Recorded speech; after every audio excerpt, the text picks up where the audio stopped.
जय हिंद साथियों, आपका स्वागत है वेलोसिटी क्लासेस में। तो आज हम स्टार्ट करते हैं आज साइंस, जिसमें 25 क्वेश्चंस रहेंगे आपके लिए। देखते हैं कि आप 18+ क्वेश्चंस अटेंड कर पाते हैं या नहीं। तो स्टार्ट करते हैं हम एक कोट से। खामोशी से तुम बनाते रहो पहचान अपनी, हवाएं खुद तुम्हारा नाम गुनगुनाएंगी। इसका ये मतलब हुआ कि आप इस समय कोविड-19 सिचुएशन चल ही रहा है, आप ये देख रहे हैं, तो आप चुपचाप अपनी पढ़ाई पे ही कंसंट्रेट करें, क्योंकि जो ही कोविड-19 ख़त्म होगा तुरंत ही आपके आने वाले सारे एग्ज़ाम्स स्टार्ट हो जाएंगे। तो आप अपनी पढ़ाई पे फोकस रहें। तो पहला क्वेश्चन है यहाँ पे, the unit of electric current is, क्या होती है इलेक्ट्रिक करंट की यूनिट? सोचिए और बताइए। तो जल्दी बताइए आप लोग।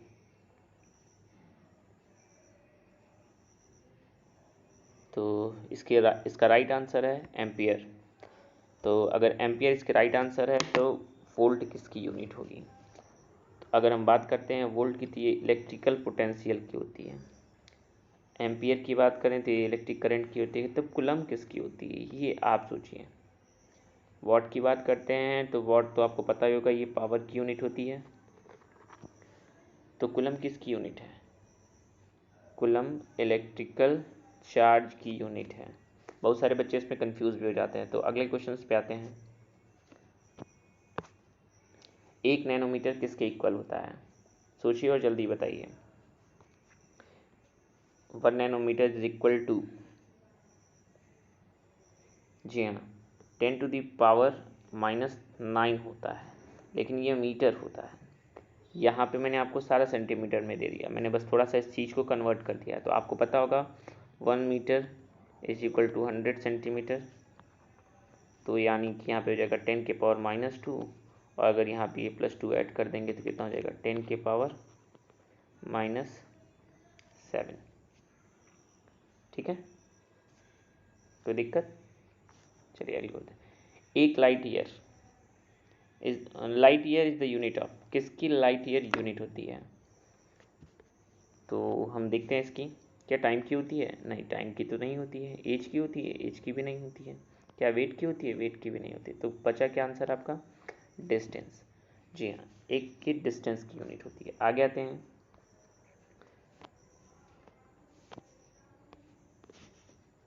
यहाँ पे एक क्वेश्चन है आपका, हु डिस्कवर सेंट्रोसोम? सेंट्रोसोम की खोज किसने की थी? बहुत ही इंपॉर्टेंट क्वेश्चन है।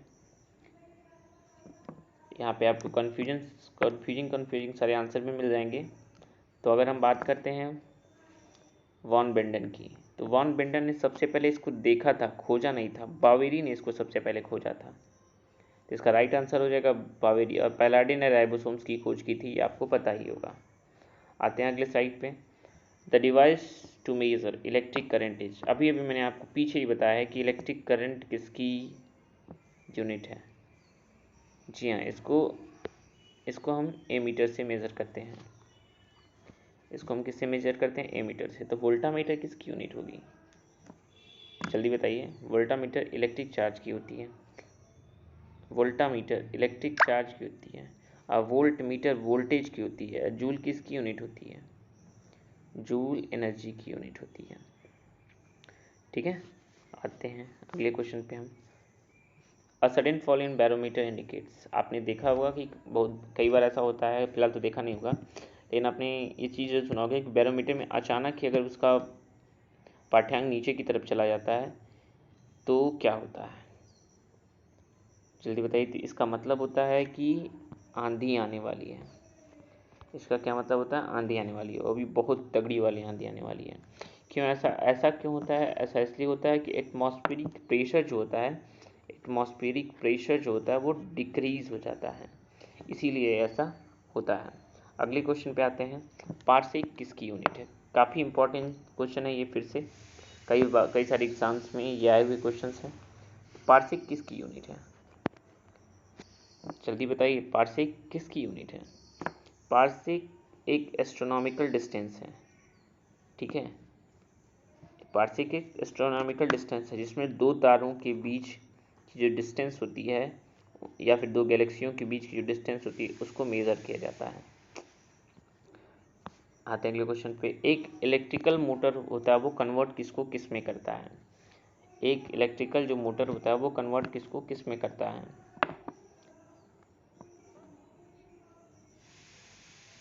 जल्दी बताइए इसका आंसर।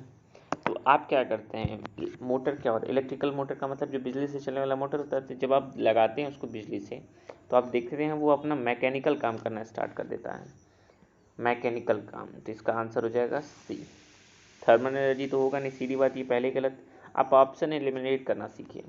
और मैकेनिकल एनर्जी इसलिए उन्होंने कहा भाई पहले ऐसा तो नहीं अपने आप से वो स्टार्ट हो रहा है, उसको इलेक्ट्रिक की ज़रूरत पड़ी है। रेडिएंट एनर्जी की तो कोई ज़रूरत ही नहीं, क्योंकि इसके अंदर कोई छुपी हुई एनर्जी तो रहती नहीं है। आते हैं अगले क्वेश्चन पे। Which one is not a good conductor of electricity?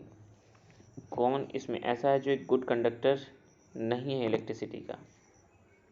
ये थोड़ा सा ट्रिकी क्वेश्चन है, कई लोग इसका नाम नहीं सुनेंगे। इसका रियल आंसर है पोर्सिलेन।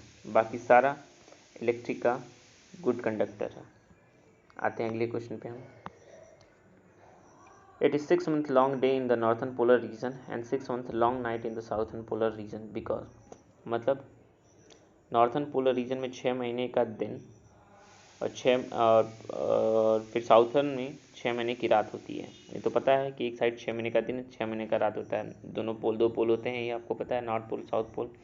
जब नॉर्थ पोल पे दिन रहेगा 6 महीने का, तो साउथ पोल पे नाइट रहेगी रात 6 महीने की। तो इसका राइट आंसर क्या हो सकता है? इसका राइट आंसर बताइए। तो जी हाँ, इसका राइट आंसर है बी। इसका राइट आंसर है बी। बी क्यों होगा? Earth is incline toward its orbit plane. ऐसा क्यों? क्योंकि अर्थ झुकी हुई है, जैसा आपको पता है कि 23.5 डिग्री झुकी हुई है ये। इसका आंसर बी हो जाएगा। रोटेशन ऑफ द अर्थ से कोई मतलब नहीं होता है, रिवॉल्यूशन ऑफ द अर्थ, इन सबसे आपको पता है दिन रात और महीनों का इधर उधर होना होता है। आते हैं अगला question. A body is drop from a certain height above the ground when it is half way down it possess. मतलब बताना है कि एक बॉडी जब ऊपर से नीचे की तरफ गिर रही है तो उसके अंदर कौन सी एनर्जी होती है? एक कोई ऑब्जेक्ट है, जब वो नीचे से ऊपर जाता है, ऊपर से फिर एक समय के बाद नीचे चला आता है, तो बताइए वो कौन सी एनर्जी होगी? तो जब यहाँ से ही थ्रो सपोज करते हैं, कोई पत्थर है उसको आप थ्रो करते हैं, तो ये पोटेंशियल एनर्जी कैरी किया रहता है, पोटेंशियल एनर्जी कैरी किया। लेकिन एक समय ऐसा आता है जब मेन पॉइंट पे पहुँचने के बाद, यानी जब उसकी रियल हाइट हो जाएगी, तो उस समय उसकी जीरो हो जाती है। जब ये फिर वापस आने लगता है तो इसके पास काइनेटिक और पोटेंशियल दोनों एनर्जी आ जाती है। तो इसका आंसर हो जाएगा सी, काइनेटिक और पोटेंशियल। नेक्स्ट स्लाइड पे आते हैं। Which of the following coloured light has the lowest frequency? ये काफ़ी इंपॉर्टेंट क्वेश्चन है और बहुत ही आसान भी है, तो जल्दी इसका आंसर बताइए। आपने एक नाम सुना होगा विबग्योर, विबग्योर नाम सुना होगा। उसमें आर जो होता है उसकी जो फ्रीक्वेंसी है सबसे लो होती है, और वॉयलेट की क्या होती है? सबसे ज़्यादा होती है। तो यहाँ पे रेड हो जाएगा। आपने देखा होगा यही चीज़ ट्रैफिक लाइट वगैरह में, या फिर ट्रैफिक लाइट वगैरह में आपने देखा होगा यही चीज़ लगी रहती है। अगले क्वेश्चन पे आते हैं। The technology developed to track enemy submarine in the world war second. आपको पता है कि आज भी मोस्टली यही यूज़ होता है, सुनार होता है, सुनार का यूज़ किया जाता है। एक मिनट, सोनार का यूज़ किया जाता है। सोनार का फुल फॉर्म अगर बात करते हैं, सोनार का होता है साउंड नेविगेशन एंड रैंकिंग। क्या होता है? सोनार का फुल फॉर्म होता है साउंड नेविगेशन एंड रैंकिंग। बहुत बार एग्जामों में सीधे सीधे यही पूछ लिया गया है कि what is the full form of सोनार। तो जब सेकेंड वर्ल्ड वार चल रहा था, तो उस समय जब सबमरीन कहाँ होती हैं? पानी के अंदर होती हैं। तो पानी के अंदर तो टेलीस्कोप लगा कर हम देख नहीं सकते हैं, तो वहाँ पे एक सोनार नाम का डिवाइस यूज़ किया जाता है, जो अपनी फ्रीक्वेंसीज को छोड़ता है। जब किसी चीज़ पर टकराता है तो वो वहाँ से रिटर्न लड़के चलाता है। इससे पता किया जाता है कि कोई ऑब्जेक्ट उससे कितनी दूरी पर है। आते हैं अगला। The first large scale electrical air condition was invented and used in 1902 by. मतलब किसके द्वारा सबसे पहले इलेक्ट्रिकल एयर कंडीशनर यूज़ किया गया था? मतलब बिजली से चलने वाला एसी एक तरह से समझ लेते हैं। तो आपने एक नाम सुना होगा, कैरियर की एसी। किसकी एसी? कैरियर की एसी। तो बस इसी से आप याद रखिए, विलीस कैरियर, ये इसका राइट आंसर हो जाएगा। आते हैं अगले क्वेश्चन पे। ये शायद सब लोग बता सकें, या फिर कुछ लोग बच्चे इसमें कंफ्यूज हो जाएंगे। डिग्री को फ़ारेनहाइट पे कन्वर्ट करना है, तो सीधी बात है 0 डिग्री पे कितना फ़ारेनहाइट होता है ये आपको बताना है। तो कितना होगा इसका आंसर? जी हाँ, 32 डिग्री फ़ारेनहाइट होता है इसका आंसर। जी हाँ, बिल्कुल सही, 32 डिग्री फ़ारेनहाइट होता है। अगला क्वेश्चन है, what is the gravitational force exerted on a mass card. अब आप इसका आंसर बताइए।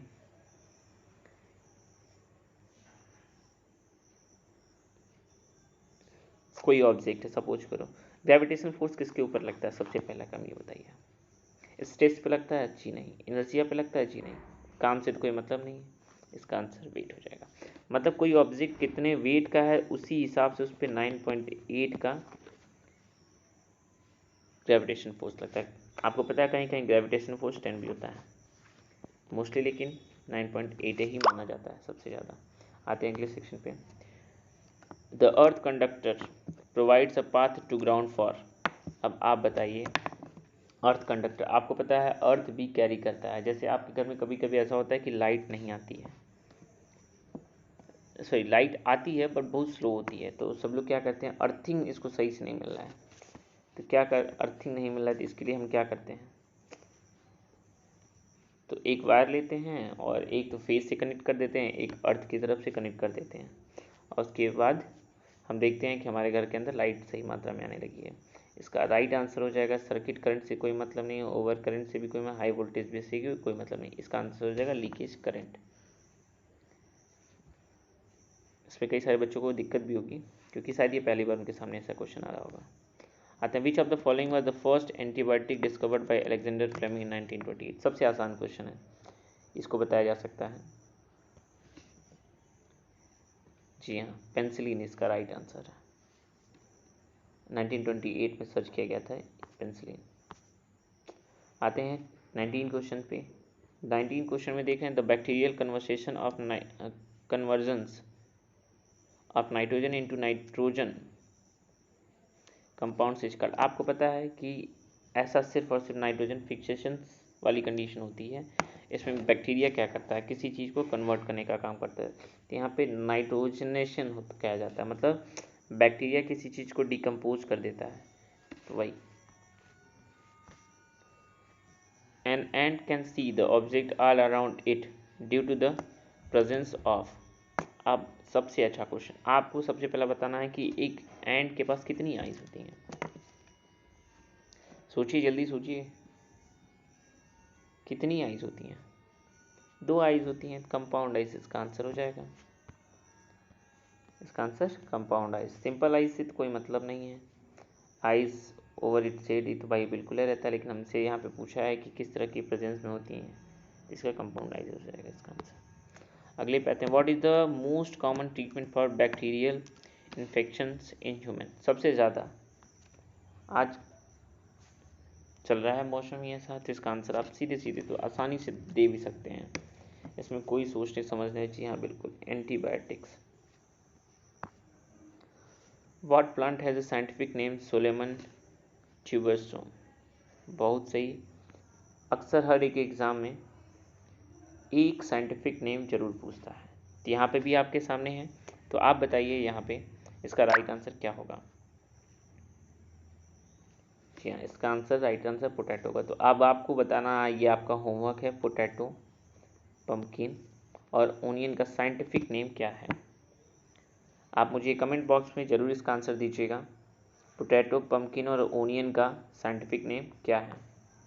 आते हैं, which one of the following is an enzyme. Enzyme क्या है आपने, अच्छा पहले सोच के बताइए, जल्दी से आंसर दीजिए इसका। एंजाइम कौन है? जी हाँ बिल्कुल सही पकड़े आप, ट्रिप्सिन होता है। ट्रिप्सिन क्या करता है, हमारे खाने में जब हम खाना खाते हैं तो उसको डाइजेस्ट कराने का काम करता है ट्रिप्सिन।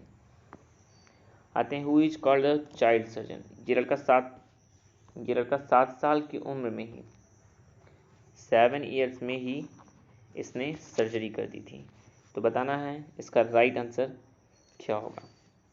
ये लड़का 7 ईयर्स में ही किया था सर्जरी, इसका नाम है अक्रीत प्राण जायसवाल।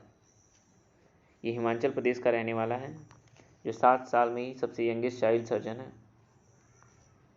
ह्यूमन रेस्पिरेशन रिलीज, ये तो सबसे आसान क्वेश्चन है, तो इसका आंसर आप मुझे कमेंट बॉक्स में ज़रूर दें।